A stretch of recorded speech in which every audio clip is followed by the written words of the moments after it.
kui ise ei sünnita uusi eestlasi, siis tuleb sisserändajatest teha eestlasi kiiremas tempos. Oht on, et sisserändajad avastavad, et eestlased räägivad nendega inglise keelt ja nad ajavad inglise keelega läbi. Nii et süvendavad seda Eesti ühiskonna inglistumist.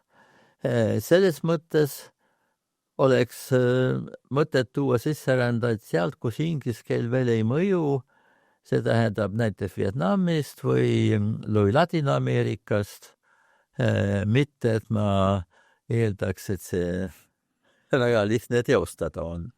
Mõte, et me võime alati saada sisserändu mujalt, kui me seda soovime. Väga kiiresti, tähendab 20 aasta jooksul, tuleb üle maailma kätte olukord, kus mitte see, kus praegu ehitatakse müüre immigrantide vastu, vaid et palun tulge ja kedagi tulemas ei ole.